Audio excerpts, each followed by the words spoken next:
This is She's on Call, a weekly show hosted by ENT specialist Dr. Sujana Chandrasekhar and General Surgeon Dr. Marina Kurian. They'll be joined by guest experts to discuss an array of newsworthy medical and health issues.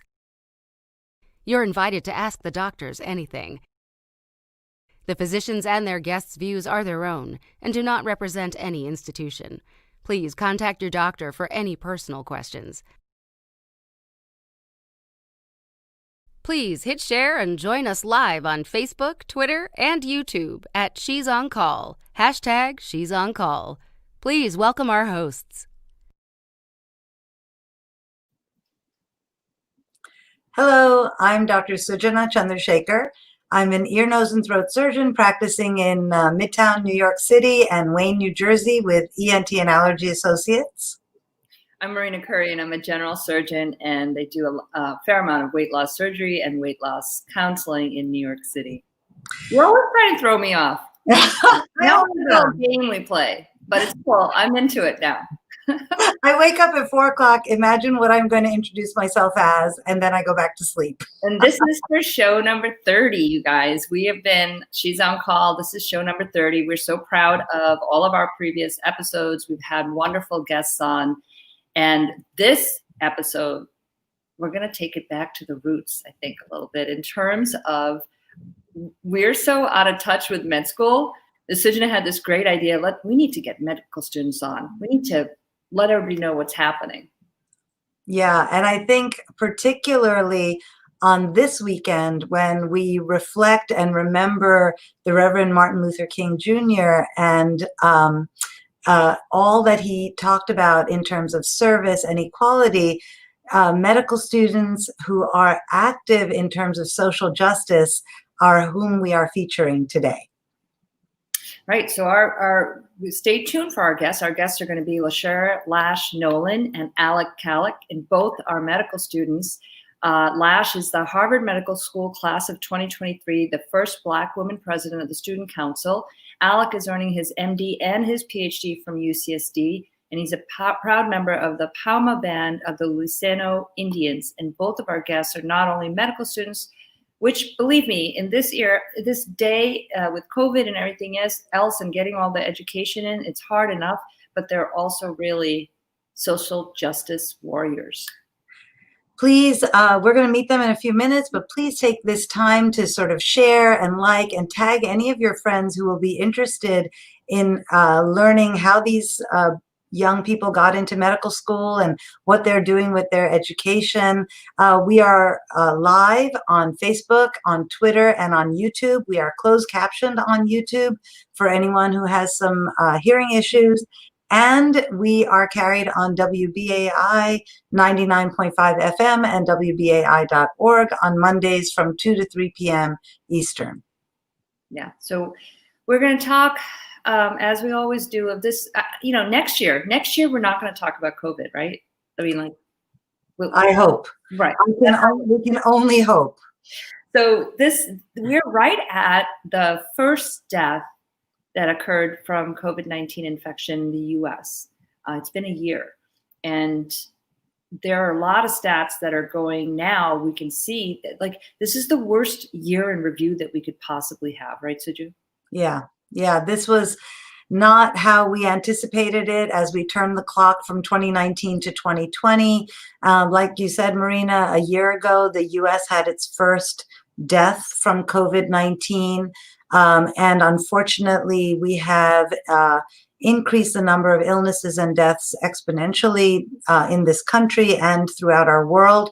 We have some statistics that are quite sobering that we'd like to share with you. In the world, there have been 94 million cases of COVID-19 and 2 million deaths from COVID-19, but there have been an additional 500,000 or 500,000 deaths worldwide that were more than you would anticipate normally. So we can assume that those were either related secondarily to COVID or because of delays in care due to COVID. It took the world 9 months to get to the first 1 million deaths and only 3 months to get to the second million deaths. And as of today, 230 million Europeans are in full lockdown because the virus is so not contained.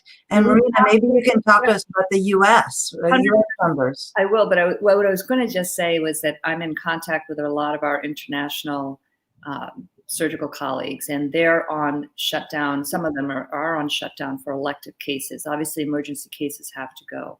But if we look at that slide again of the US cases that we've had, we have, I think it said 94 million on the slide, if we could pop it back up. 94 million, that was 94 worldwide, almost 24 million cases in the US, and 400,000 deaths so far.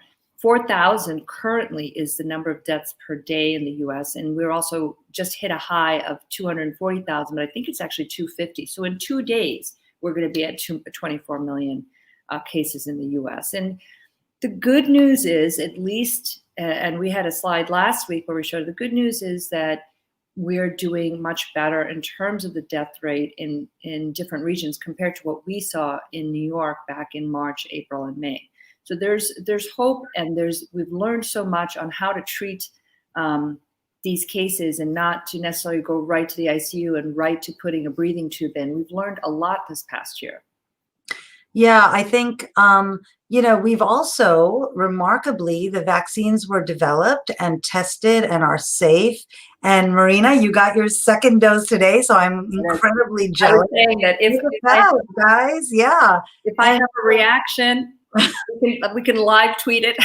Call me. Like the most watched show ever. Watch Marina get carted out. No. Yeah. Swelling. If they're swelling. No, just kidding. Listen, I'm not kidding about the reactions. They definitely can occur, but they're not common. And I think that's the important thing to realize. And if you do have severe allergies, and we're gonna talk about that a little later, you need to exercise some caution. But the majority of people are doing fairly well with these vaccinations. And, just getting a vaccine and getting both doses, which is the full vaccine, does not mean you get to stop wearing your mask. So really, the way we're going to stop the spread of this virus is by continuing to wear a mask and watch our distance from each other, not go into crowded environments, indoors, and even keep the numbers outdoors limited and distant. And it's really important that you wear your mask properly. So this is a mask, guys. This is how you wear it: over your nose, under your chin, and then you just talk. You don't do this to talk. You don't do this to wear your mask. You don't put it over here. You just wear it like a normal person, covering your mouth, your nose, your chin, and just talk through it. And I think if we keep doing that, we're going to do really well. We did want to just review with you guys the symptoms to look for in COVID, because it is still quite rampant throughout. So you're going to look for these symptoms as if you experience any of these, please notify your healthcare provider. So cough, fever, chills, muscle pains, headaches, shortness of breath, or difficulty breathing, like if you're on a Zoom call and you really can't get the paragraph out, if you have a sore throat, if you're fatigued, and very particularly the new loss of sense of smell or taste is very particular to COVID. So some of these symptoms can mimic a cold or a flu. No one's getting a diagnosis of COVID without a nasal swab, a PCR swab to prove it. But especially if you have all these symptoms and that loss of smell or taste, really be aware that this may be the problem. The other thing quickly was the flu, right? We have not heard a lot about the flu. What's the good news in this horrible pandemic is that if you wear a mask and you don't go out when you're sick and you're, not sneezing and hacking over everything, that you can actually prevent the flu. So what we have seen is that flu numbers are very, very low this year, like like almost, not, I don't want to say it's zero because somebody will have the flu, but we're not seeing 40,000 to 80,000 deaths from the flu worldwide this year. And it has a tremendous amount to do with this social distancing, wearing the mask, washing your hands, and really most important, not going out when you're sick, which is hard. Like, I'm a professional and sometimes I'm like, do I have a fever? It's kind of low grade. I think I can still go in today. You know, we push ourselves, and what this pandemic has shown us is don't push yourself because you can actually hurt other people.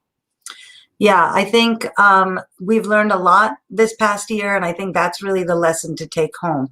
We want to bring on our guests, so let's remind you guys we're live on Twitter, on YouTube, and on Facebook. We are carried on WBAI 99.5 FM and WBAI.org on Monday afternoons. And we are so happy to introduce our two guests today. They are medical students who are leaders and activists. They are living the words of Reverend Martin Luther King, that the arc of the moral universe is long, but it bends towards justice.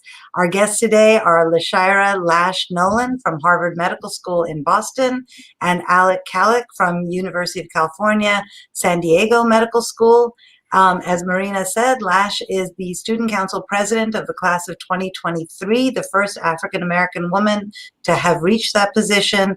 Alec is an MD, PhD, double doctoral candidate in global health and is a proud member of the Palma Band of Luiseno Indians. Welcome, Lash and Alec. Good morning. Good morning. Thank you guys for joining us, especially Alec. It's kind of earlier for you, but you know, you're a medical student. You're probably not sleeping in all that often. Oh, not these days. And my roommate is currently on surgery, so I'm waking up at 4:30. Oh God, yeah. Those we virtual rounds would be better, but that's not happening. Surgery. So Lash, welcome as well. Tell us what's going on out in Boston. Yeah, thank you so much for having me.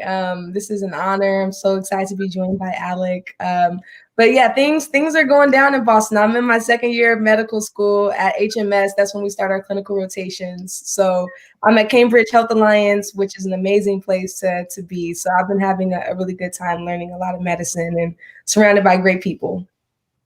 So both of you as second years, you're just starting your rotations, and during the year last year in 2020, were you guys pulled at all or deployed at all? Because there was some talk about doing that at the different medical centers. So I was studying for step one. So I was pretty much locked in my room preparing for the tests. But our third year and fourth year clinical students were pulled for about 2 months before we implemented the correct procedures to have students return to the clinic. And I think I was really excited to see the energy that went into redesigning clerkships in a way that was safe, as well as ensuring that, you know, medical students are really an essential part of the team. And that really came across from our leadership. So students really, you know, recognize that they could still be doing something from home. And they made sure to, you know, do virtual rounds, do discharge summaries from home. So they made sure that they were still, you know, contributing in this, you know, wild time for everyone. So, you know, it's pretty hard to get into medical school. Only about 40%, 35 to 40% of people who apply to medical school or osteopathic school, which both ends up being a doctor, actually get in. And I'm wondering if you can talk to us about your journey. There's a lot of words of welcome and support coming in from Memphis, from Puerto Rico, from Washington, D.C. So our audience is very happy to have you here. But Lash, can you tell us a bit about your journey to medical school? Yes, absolutely. And just before we went on, I saw that Miss Sunny said that her son was going to Howard and is going to medical school. So woo to him, much love and positive vibes on his journey. But I just want to say my name is Lash, and I'm originally from Los Angeles, California, and I was raised by this amazing woman, Ty Harps, who raised me as a single mother most of our lives. And she was the first person in our family to both get her bachelor's and her master's degree. And it was through seeing her grind out, work hard every day, that I really learned to value education. And I really started to see myself as someone who could go to college and to pursue all these things. So when I was in third grade, we had a science fair. And the day before the science fair, I told my mom that I had to do a project for the science fair. So she took me to the store and we got some goldfish and put together this project looking at how fish respond to light. And I was like, this is so cool. And I ended up getting first place at the Ambler Elementary School for this science fair project. And it was that same year that I dressed up as a doctor for Halloween. And ever since then, I told my family that I wanted to be a brain surgeon astronaut. And that was the dream. I was like, let me just do both. Why not? Why not? That already happened. You know that, right? There's a neurosurgeon who became an astronaut. Yes, I'm yes. blanking on his name, but I listened to a wonderful lecture that he gave at one of our surgical meetings. Well, Oh my Mae Jemison is a physician, a dancer, an engineer, an astronaut. She's got like 9 lives, that Mae Jemison. So yeah, why not? Yes, exactly. So despite me being the first to think about these things, I'm the first person in my family to get a bachelor's in the sciences and to pursue a career in medicine. I had people around me who always spoke life into my dreams, and those folks were primarily my mother and my grandmother. And I wouldn't be here if it weren't for them. And I'm really thankful for the different pipeline programs that allowed me to afford to study and for the MCAT and to get the necessary experience that I need to apply to medical school, because it's not always readily available for first gen folks. So, I think you talk about what exams you have to take and what majors you have to pursue. So we have this slide that sort of looks like a rainbow, but it shows that you actually don't only have to do hard sciences, biology or physics or something. Most people who apply to medical school are doing majors in sciences, but we have students coming in who've had majors in the arts, majors in health and engineering, and a plethora of others. So what you do have to do, though, is take those prerequisites and take the MCAT, which is the Medical College Admissions Test. And Alec, maybe you can, I'm sorry to give you PTSD this early in the morning, but maybe you can talk to us, because we do have people listening in and watching us who either want to get into medical school or want their kids to get into medical school. And maybe you can talk to us about that MCAT process and the interview process to actually get in. And also your journey, like how you got to want to be a doctor. Sure. I was born and raised in San Diego, loved the West Coast. And, I was pretty shy growing up. I was always, locked in my room playing video games. And it wasn't until the 8th grade that my father and my science teacher got me off the couch and were like, you're going to do the science fair. And I did this wonderful project combining, Western science and traditional Indian medicine, and looked at the antibacterial properties of Southern California native plants. Ended up getting 2nd place, but that one event, put that spark in my mind that, I could do something. There's more than that video game. And I, was always, so interested in math and science. But when I applied to college, I got rejected from virtually every California school that I applied to, including UC San Diego and San Diego State, where I now am. And I had to trade the West Coast for the Sonoran Desert. And I went to the University of Arizona. And while I was there, I had all these mentors that took an interest in, my aspirations, and they saw this potential in me that I didn't always see in myself. So, thinking of, what's the process to apply to medical school? How do you do it?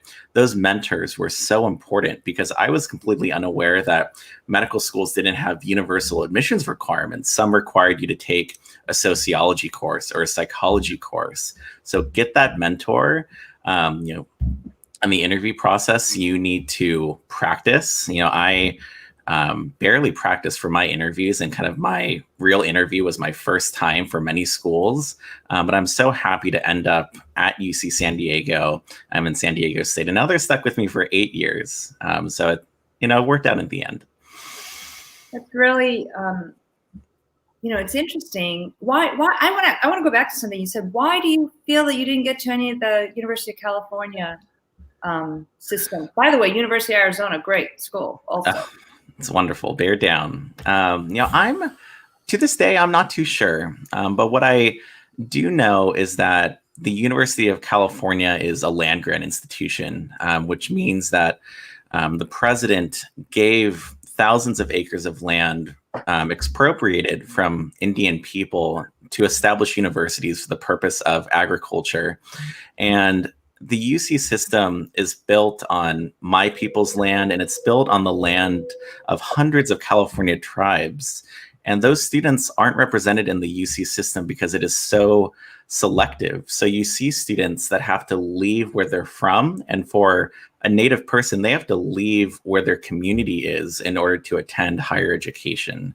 So it's unclear to me, but I really think there's an obligation to keep our people, where we're from. That is so powerful. I know that at Cornell in New York, right? That's a land grant, and I know there are other schools across the country that are. But I didn't realize. I just thought they gave land for the institution to have it. I didn't realize. Here, have our land. Thank you. What? Here, have our land, please, sir. May I have another? Right? I mean, there's no idea that that's where it came from. And I think that the California system should be really ashamed of itself. That's dreadful. Now, in Arizona, there are a lot of tribes as well. And I think I've been very close to one of the reservations. I kind of took a wrong turn and drove in a little bit. And I was like, that's how it works. I took and it was not that far outside of Phoenix when that occurred. So is there more support, do you think, in Arizona for Native Americans? It really depends on the relationship that universities have with their, the people and the land that they occupy. And what I really think is it didn't start as an institutional commitment. It started as, the initiative of an Indigenous faculty member who, 30, 40, 50 years ago said, our institution needs to be responsive to our community. So a lot of the programs that we see today are the results of those efforts. In 1969, there were just 29 Native American medical doctors.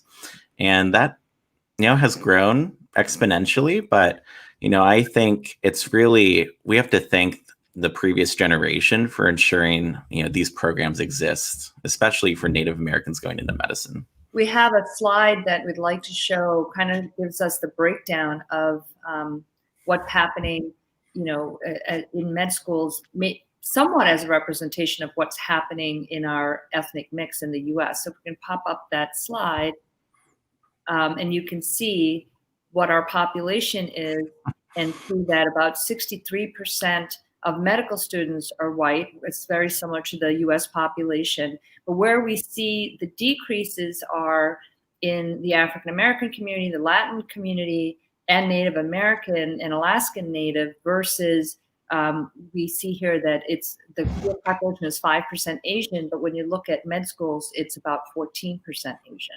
So there's, I guess, the Asian population a little overrepresented in the med school distribution. And I don't know if you can see it, but there's actually a gray line for American Indian and Native Alaskan, and it's just about at the 0 mark. So I think this is where the underrepresentation of very important people in our country, in our medical school pipeline, so to speak, is highlighted. Lash, you talked about you wrote a single author piece in the New England Journal of Medicine last year, which made me crazy because, oh my God, how many of us old people wish we had done this, right? But it's a really big deal. But you talked about how medical education is missing the bullseye. So what do you mean by that? Yeah. Well, first, I just want to say thank you for the wisdom that Alec just dropped, because I think that that's something that I'm also continuing to learn about is just this consistent erasure of Indigenous peoples. And I think it's something that we need to continue to keep at the forefront of our conversations. And I think that that's definitely part of the reason why I wrote this piece, How Medical Education is Missing the Bullseye, because in my first year of medical school, as we were learning medicine, I realized that the representation of people that looked like me and people who really uplifted me, I said earlier that I wouldn't be here if it weren't for my community. They weren't being represented in the educational material that we were being taught. So number one, when we were learning how to do CPR, all of the bodies were white male bodied. When we were learning anatomy, all of the skin was represented as white in the Netter's textbooks that we were using. And then when we were in class learning about the spirochete, Borrelia burgdorferi, that causes Lyme disease, and we learned about stage 1 and how you can get this rash called erythema migrans, a classmate of mine raised his hand and said, hey, how would I recognize this rash in someone who had skin like mine? And he was a Black man, and the professor really failed to give him an adequate answer and said, hey, it might look more purple. It's difficult to notice at times. And that was the end of the conversation. And then upon doing further research, I tweeted about it. People were really fired up, and they also agreed. I realized that there weren't a lot of representation of the rash, erythema migrans, on Black skin on social media, on Google, or really in our educational material. And that's what really prompted me to write this piece, because after I did more research, I learned that Black folks are more likely to present with later stage Lyme disease. And part of that is because we're not taught to recognize this key in stage 1 that can happen in about 40% of patients. So I think that was just reflective of the way that we were being presented statistics and how we never get context about why Black folks, Indigenous people, have disproportionate amounts of diabetes, hypertension, and chronic diseases, which are often a manifestation of racism. And I think that that's how we're missing the bullseye. We're not giving folks the context that they need to understand these statistics. Neither are we giving the representation that folks need so that they can go out and serve a diverse patient population. After I read your piece, I went back because you did a play on words. A bullseye rash is the typical rash seen with early Lyme disease, right? And I went back, and there's a couple of publications out there looking at the way different skin diseases are manifest in non-Caucasian skin. We did talk with Dr. Doris Day and Dr. Valerie Fitzhugh on this show about the differences in presentation in skin of different color of everything, vitiligo, white spots look really different on Black skin than on white skin, right? And on brown skin and yellow skin than on white skin. So you really propelled me to go forward with my continuing medical education in a avenue that I maybe had thought about and really maybe had not thought about. So I want to thank you for that. You both are at white majority medical schools. You're at Harvard, Lash, and Alec, you're at UCSD and San Diego State. Sonny Slaughter's son is going to go to Howard, and we have actually the very first Native American medical school opened in 2020. So 2020 was not completely a bust. And it's part of the Cherokee Nation, and it opened at Oklahoma State University. And we have 4 HBCUs, historically Black college and university medical schools: Howard, Charles Drew in Howard's in Washington, D.C., Charles Drew in L.A., Meharry, which is in Nashville, and Morehouse, which is in Atlanta. Can you talk to us about the importance of these medical schools and their existence?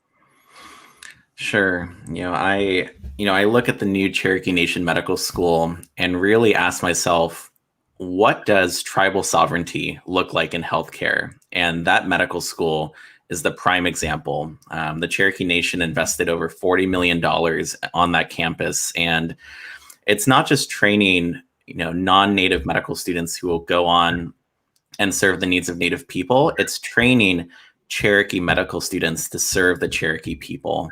And that's, I think, what's missing in this conversation about workforce, the primary care shortage, where the Indian Health Service today has a physician vacancy rate that averages about 25%. And in the Midwest, that can be going up to 50% today. And that was pre-COVID. And we've only seen that exacerbated by our current public health crisis. So, you really have to train a workforce that is reflective of the population. And To put it into context, in my case, at UC San Diego, I am the first California Indian to ever attend the medical school there, which means that in 52 years, a California native person has never gone to medical school at UC San Diego. And that's not unique to my medical school. That's across the board.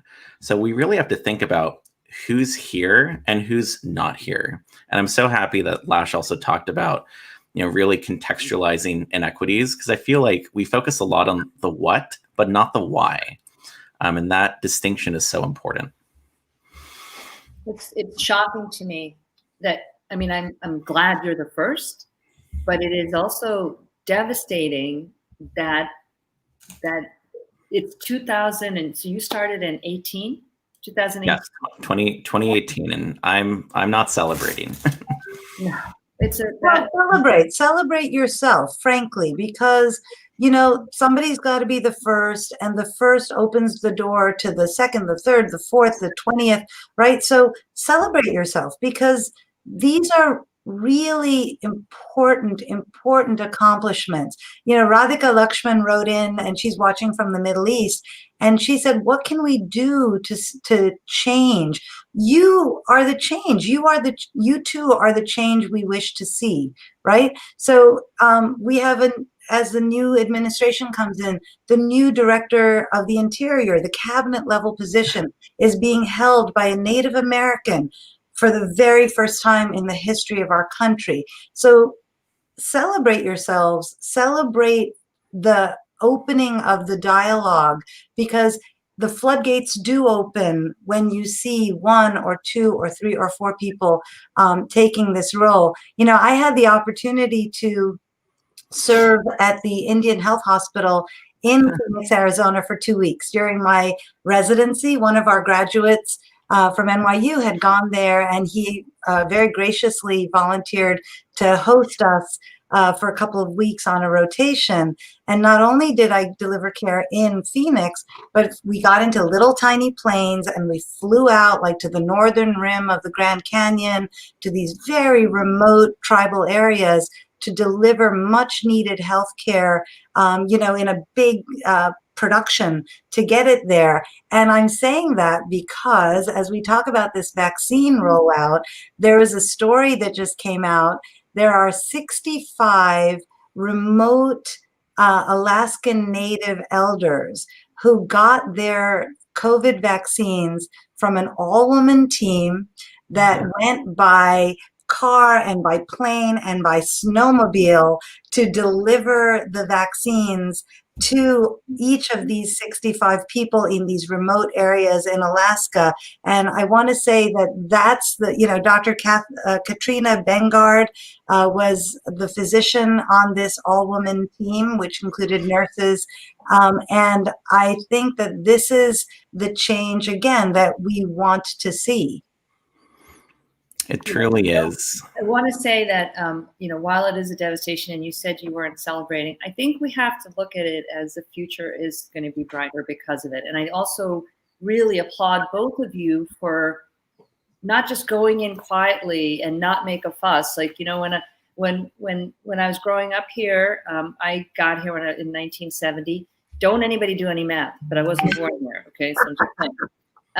That my mom was always so big on, we have to be an ambassador for our people. So don't be too loud. Don't be this. Don't do different things. And I was like, okay, well, ambassador for your people doesn't have to mean lay low. And I think it's wonderful that the two of you speak your truth, your voice, and you're loaning that to so many people to help understand what is going on. And I really applaud both of you for that. Yeah. And I'm so excited. First I was like, oh, the medical students are coming on. Then I was like, you know what? This is going to be so awesome because you guys are our future. And truly our future is really bright. Like I love our medical students. I love the perspectives. You bring, as you said, it's such a critical part of our team.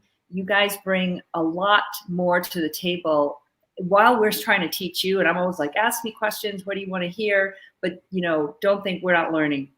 We're always ever learners in medicine, and we're picking up a lot of stuff from you guys as well. Yeah. Thank you. Thank you so much for that. And I just want to echo what Alec is really saying about the being the first. And I think that oftentimes, like, even as I was the first Black woman to be class president at HMS, I think the reason why we're hesitant to just celebrate it is because it's like, look how long it took for us to get here. And even my being here doesn't remove the systemic barriers that make it challenging for there to be another Black woman in my same leadership position. And I think that sometimes when one individual from a community progresses, folks think that, oh, well, look, our work is done. For example, when Barack Obama became our first Black president of the United States, still under his presidency, there were a great amount of Black men who were disproportionately incarcerated. And we saw, really challenging immigration and a devastating impact on our neighbors. So I think that those are things that we always have to take into consideration, is that even as we progress in leadership positions, we still have to make sure that we put the responsibility in the system and say that y'all need to do the work to make sure that the barriers are removed so that this can happen and it's no longer the exception, but the norm. So AJ Nathan, who is a medical student at Boston University, so maybe you guys can like meet for coffee in a masked arena. He is asking, can you speak to some of the challenges and successes you've had getting anti-racism initiatives off the ground at your institution, Lash? And then we'll ask the same question of Alec. Yeah, Ajay, I think that's an amazing and an important question. And I think the major challenge at first was for getting people on the same idea that racism is in fact a public health concern, that racism is something that impacts our communities, our patients, our students, our faculty.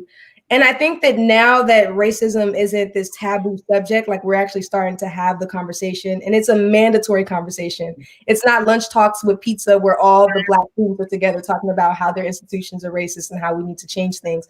It's people who are in high places who are having conversations. But I think our greatest challenge moving forward is going to be, now that racism and talking about anti-racism is the status quo, how do we make it so that people just aren't able to say we stand against racism and plaster that on the outside of their hospital, or to come out with these policies and statements saying that they want to be anti-racist, but how do we hold those individuals accountable? How do we think about who has access to our hospitals? If you're going to say you're anti-racist, but you're not allowing folks who have Medicaid to come into your hospital, and you're actively contributing to the segregation of your communities, I think that those are things that we really have to talk about. How do we take this momentum and translate it into actual change and things that aren't just going to make our institutions look good, and to make sure that they're just not giving us lip service? And I think that that's going to be the greatest challenge that we're going to face moving forward with this movement. Alec, what do you think? No, that's a really great question, Ajay. I think, at the heart of anti-racism is that you can't just denounce racism. You have to be anti-racist. And when I got to my institution, and I think Lash would agree with her as well, we brought our whole selves to the medical school. We brought our community with us. And when we're not seeing resources and support allocated to these needs, we're going to say something. We're going to tweet something. We're going to write something. And in my case, I'm going to go to tribal governments and get something done. When I got here in 2018, I was the only American Indian medical student in my class of 134. The following year, there was not a single tribal member in the class. The year after, there were 5 American Indian medical students, a 5-fold increase.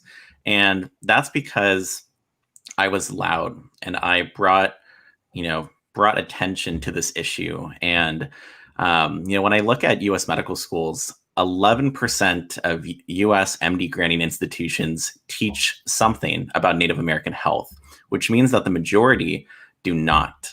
And you really have to be intentional, and you have to shine a light on the ongoing, the legacy and the ongoing impact of colonization on American Indian and Alaska Native people. Otherwise, you're not a healthcare professional who is fit to serve Indian country. So I'm very happy to say that this fall we're launching an American Indian and Alaska Native Health academic concentration, which is an idea that I had just 1 year ago. And this fall, we're going to launch it as a full fully fledged academic program. So, I always like to say that advocacy means, to change what is into what should be. Alec, that was both of you had beautiful, really complete responses. And I was sitting here stunned, and thankfully Sujana was like, Alec, what about you? I'm like, okay. Because I was just like, wait. But let's talk a little bit about how COVID is affecting communities. And Alec, you had sent us some slides, and it just came out in the New York Times as well, about how the Native American population is being affected by COVID-19. No, the devastation has really been, outsized. Our elders are our most precious resource. A source of knowledge, a connection to our ways of knowing, and a lot of the history of our people is oral. It's not written down. So when we see, elders who are especially vulnerable to the pandemic, especially, using the Navajo Nation as an example, 40% of homes on the Navajo Nation lack running water. So when your number one intervention for the pandemic is to wash your hands on a regular basis, how are you doing that? And, we've seen mortality rates steadily climb up. And for many tribes, a lot of them are a bit smaller. They're 100 people, 200 people, 300 people. So it's very easy in these multi-generational households to infect your whole family. And it's really been tragic. And I have yet to go back to my tribe. But I think the one thing that I want to leave with the audience is that we don't have the full data about what's happening on reservations, because our people are being grouped into other, or they're being grouped into multiracial because the sample sizes are too small. And data scientists and those who are visualizing the data can't do that because it obscures the horrible impact that it's had. That graph that you had alerted us to shows us that the people being hit the hardest in terms of deaths from COVID are in fact the Black community and the Native American community. And you're absolutely right. Lumping people into a category of other or multiracial does not allow us to intervene to help identify the difficulties of care for these people. When we have two vaccines that both need really cold freezers to maintain, and you're trying to get them to tribal lands where there's no running water or electricity, this is where there are so many challenges that come into play. We've talked a bit about social justice advocacy. Lash, you ran a virtual session this past week on social justice advocacy, and there was a Medscape survey that shows that 88% of medical students felt that they needed more education in social justice advocacy. As Alec said, there's only 11% of medical schools have anything to do with Native American health education. So can you talk to us about what this means and how it's implemented, Lash? Yeah, I think that this has very real implications for the quality of care that our communities receive. Because, as Alex so brilliantly described, we've seen these inequities play out during COVID-19 that have disproportionately impacted Indigenous peoples and Black folks. And I already kind of predicted that at some point I will be in a lecture hall and we will be talking about COVID, and they would show us that exact graph. And they would show that our communities have been disproportionately impacted, but we will have no understanding of how we got to this point.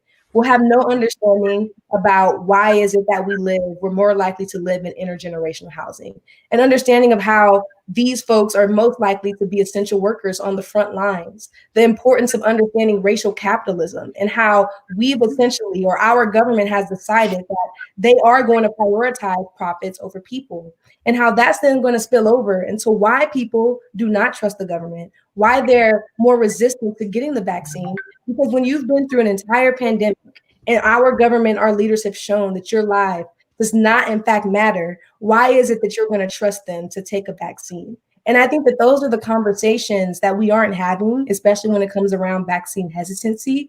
And I think that those are the conversations that medical students and future physicians and healthcare professionals generally must be able to have, because you have to understand the context behind these numbers and these statistics. And the fact that we have so many students who are hungry for this information, and right now these courses and information is only being taught as something that is, it's not mandatory, it's something that's optional. That absolutely has to change. We have to make sure that we're talking about racism, the history of colonization in this country as vital parts of our medical education, because it's going to relate directly to how we provide care for these individuals. You know, Benam just wrote in that he or she is going to share this with their friends. And so many people have been writing in that you two are the best guests we've had on, which, you know, I don't want to diss our other guests, but our other guests are really good. It's so eye-opening, amazing. Very eye-opening, and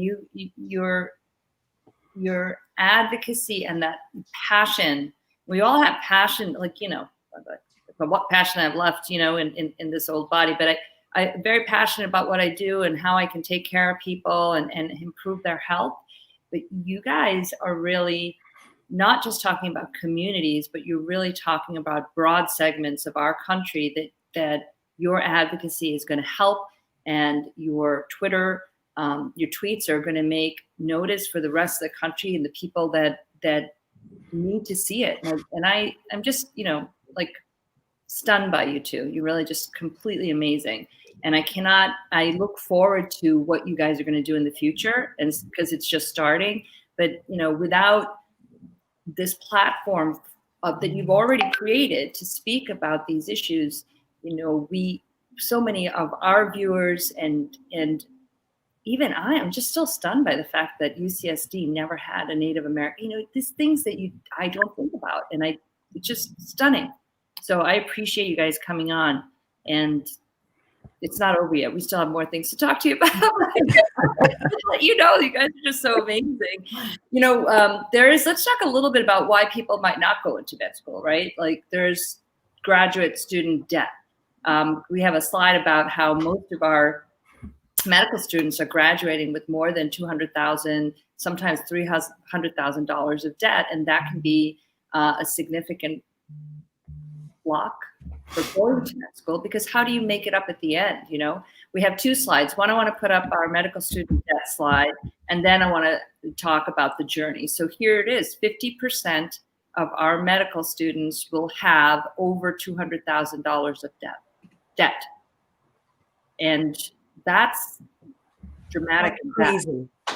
I mean, because I think people don't know that you just finish medical school and then you don't just randomly start a practice, right? Then you've got 3 to 7 or more years of training. I had 7 years more training after medical school.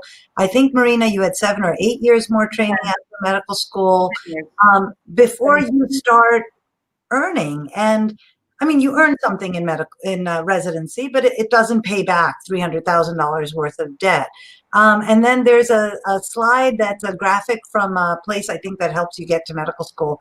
But it shows this sort of long and winding road from wanting to get into medical school to becoming a full-fledged doctor. So maybe, Alec, do you mind just explaining for us what are the step tests, and then what happens when you determine what you want your specialty to be? Sure. So I think it's a little bit lengthened out in my case because of my MD PhD program, in that I'm doing 2 years of medical school, 4 years of graduate school, followed by the clinical training at UC San Diego. And you know, before breaking for graduate school, I took the U.S. medical licensing exam, step 1, which is the first of 3 medical licensing exams, in that you take step 1 and step 2 during medical school, and then you take step 3 during residency. And, you know, I think I have to tell you, step 3 is awesome because it's a day off from your internship. It is the most chill out day of your whole internship. No, you get to sit in a room and take a test. That was back then, dude. It might not be that way now.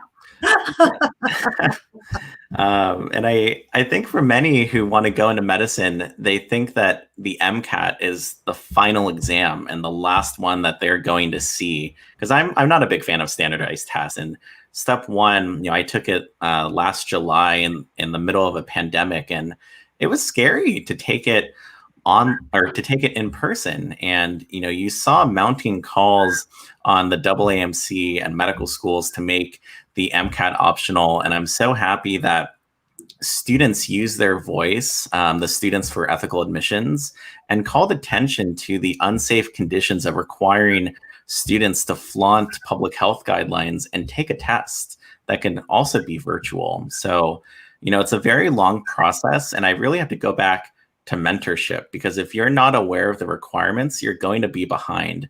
And that really should not be the case, especially for our minoritized students. That timeline that we showed, and yours is going to be longer, right? It doesn't end, as you said, there's the USMLE, there's step 1, step 2, step 3. And then, this particular graphic stops at board certification. No, as learners, we have to recertify, we have to continue to learn, we add things. I was a general surgery resident. Reason my training took so long is, I did a little sidetrack. I did some molecular biology research. I wanted to be a pediatric surgeon. I ended up doing advanced laparoscopy, and now I do primarily weight loss, but I do all minimally invasive. But I've learned to do other things. I've increased what I can do with endoscopic techniques. I've changed. I've learned some ultrasound. Like you're constantly sort of growing and honing your craft, and it's never over, which shouldn't defeat anybody, because it just means, hey, we're still learning, and we have to move with the times. And this is something I want to bring up, though, because my segue is move with the times. Sujana found this ACGME graphic on residencies and who drops out of a residency, right? You guys are in med school, and now you're going to go to a residency. And if we can pop up this graphic, they're not dropping out; they're being asked to leave, which broke my heart. This graphic broke my heart. I asked her, I'm like, "Where did you find this? Like, I've never seen it." So we're going to put up the slide, looking at the pipeline programs, residency programs, and who was in it. So all smart people to get into all of these tracks, and then you can see how, based on the ethnic profile, et cetera, how these programs did in terms of keeping their recruits, because we always have some dropout. And I always thought it was dropout, but this is dismissed by specialty, which I didn't catch the first time, but it's horrible. And if you see that, you'll see that in particular, I mean, I'm calling out the orthopods, okay? This is a horrific, every single one of these is horrific, but the mere fact that this is out there in orthopedics has 31-fold dismissal of Black residents over white, and almost 15-fold of Latin over white. Is just a horrific, it's really a tragedy. And I'm appalled. I'm appalled by general surgery as well. It's 6-fold more Black than white. And, I don't see that. Actually, I'm at NYU. You guys have all your fleeces on. I had to take it off because of hot flash, which nobody wants to hear about, but I was wearing my NYU Langone Health, okay? I'll tell both of you. This is really why we go to medical school, y'all. That's really why. But at NYU Langone, I know for a fact, and especially in the Department of Surgery, thanks to the leadership of Dr. Leon Pachter and now Dr. Montgomery, we are extremely supportive of all of our residents. We have an incredible diversity of both faculty and our resident pool, and I couldn't be happier. We had 1 year, we had all 8 of our chiefs. Well, one of our chiefs was going into cardiac, so he had done 3 years gen surge and then another 3 cardiac. So, but other than that, the 8 chief residents in general surgery were all women. And we've been asked, each one of us, if we see a resident in trouble or someone who's not doing so well, we actually, are asked by our chairman to kind of go and talk to them and create like that mentor-mentee bond to support them. Seeing those numbers, I couldn't have imagined it. Even I trained at Albany Med. We were supportive. I mean, hey, I got through, Well, I'll tell you, it's funny. Dr. Pachter, who we used to call Darth Vader because he was just tall and scary and the kindest man you ever met. He was in charge of the ER when I was a resident at NYU, and the general surgeon in charge of the ER. And he was one of the many people who do in fact mentor and sponsor and see you for you and not your skin color or your gender or your sexual orientation or whatever. But unfortunately, these numbers are accurate. And I think this is a failure not of the student and not of the resident, but of the trainers, of the faculty, to see that people have different communication styles, different learning styles, different bring different fields to importance in terms of how they interact with patients. I wonder, Lash, if you can talk to this in terms of the advocacy for non-majority residents and trainees. Yeah. Well, the first comment that I want to make is that upon looking at that graph, I immediately recognized that there was an unknown category. And as Alec, he's been very fervent in helping us understand how important it is that we do not group Indigenous peoples in this category of unknown, because I think that if we were to disaggregate that data, it would be probably, unfortunately, even more devastating for their community. So I think that that's the first thing that I thought about as I looked at that. And I think the second piece is there's just so much racism ingrained in the medical system. And I think that it's great when folks say that, I don't discriminate based on race or gender or ethnicity. But I think it's important to understand that those individuals have very individualized and different experiences and are going to experience discrimination and racism in different ways, and they're going to need to be supported. And I think the fact that when you look at how many, for example, Black women are in academic medicine, 2%. So when you're bringing in trainees to a system where they don't have people that look like them or can relate to their experience or support them, then of course it's going to be a challenging experience for them. And I think the other piece of it is that, just in 2017, there was a report that showed that Black Bostonians, their overall net worth is $8 compared to white Bostonians whose net worth is almost $250,000. So when you have that disparate amount of funding and support going into a career in medicine, where we do work as residents with not the greatest salaries and we're paying off all this debt, it's a hard career for people who are minoritized in our field. So I think that these are all the different things that we have to consider moving forward, and increasing the pipeline and making sure that we have representative data and understanding the whole picture will be really key parts to making sure that happens. And one other thing, it is also possible and likely because of, I hear it from women all the time, women surgeons, women doctors.